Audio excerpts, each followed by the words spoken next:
Once you're caught up in that cycle of using heroin, shooting it up, clean syringe, dirty syringe, none of that matters. All moral compass is out the window. It just moves you and controls you in a way that nothing else on the planet does. You know, I can remember for myself thinking that there was no way out. I thought I could never change. Until one day, I experienced a transformation.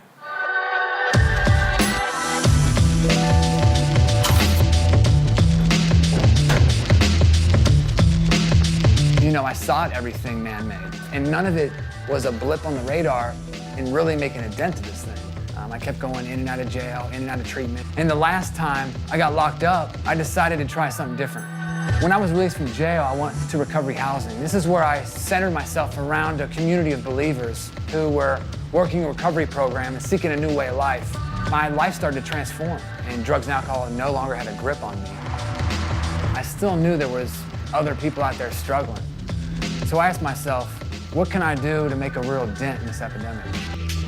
So I decided to abandon my life in order to set others free. So I started sharing my testimony anywhere I could, places like this, the Justice Center, anywhere people would hear me, because I knew by sharing my testimony, I was giving others hope. Jail is not the answer. What we do inside is key, and it has to be consistent. The more people they have that's positive and that's doing things encouraging and saying, look, man, we've been where you are. Usually what they're faced with is sometimes no housing, no employment, family dynamics that have definitely been ripped apart. So these are the things that are facing them even prior to getting out. You know, this was good and all, and I was starting to see change, but there was still a lot of work that needed to be done. So I thought, what if we tried raising some money? A benefit concert this weekend is helping those struggling with addiction. It was held last night at the Bluebird House in Bridgetown. Supports men coming out of jail, trying to find sober living housing, secure a job, and receive emotional and spiritual guidance. This is where we had the Shiloh Sober Living Grant fundraiser. Now the problem was, guys were coming out of jail and treatment and had nowhere to go, so this grant provided an immediate resource for them. Now, right around the same time as well, I met my friend Danny. Tyler had a dream that said, look, we can help a bunch of guys. In fact, we helped over 55 men and women just by the funds that were raised. It was an event filled with so much contagious hope that everybody wanted to be a part of it. So this event was great. We raised over $27,000, and this gave us the resource to really bridge that gap that men and women were falling through. But we knew deep down in our hearts, though, there was still a whole lot of work that needed to be done.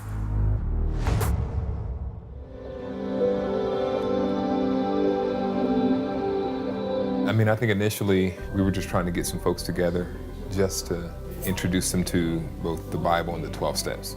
Once a week, just consistency. And you see these guys coming back and you can see the changes happening in their faces. Like they were going through life. Things were still not working out for some of them, but they weren't using. They were still showing up. And I think that's when we realized like there's something powerful here. God is showing up here. I don't want to use this loosely, but like lives are actually being changed. I was a drug addict for, it started at the early ages of my life when I was 14. Pastor Daniel came into the jail, was one of the first guys who talked to me about God. And I remember Tyler telling me to surround myself with the winners when I was locked up. And the only people I knew that was winners were the people that came into the jail to visit us. You know, we built each other up here. So my confidence today is something I've never had. So from this group, we knew it was powerful. We were seeing lives changed, but the question still remains, how are we gonna take this thing to the next level?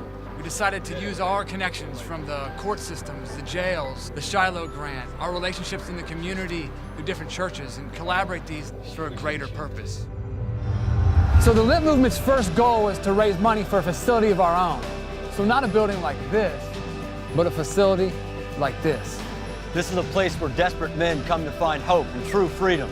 We know that they need three things: faith, they need a job, and they need a place to call home. That's where we can create a place where guys can grow spiritually and create community.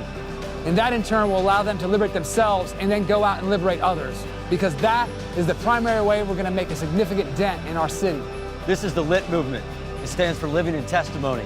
These men standing around here have been battle tested and have scars and wounds, but we have overcome. And there's freedom, true freedom in us. There's true hope in us. We're a group of guys who are willing to lay our lives down to change the world. We believe it takes a community to save the community. If this is a mission that you care about, if you want to change the world, then join the movement. Bye.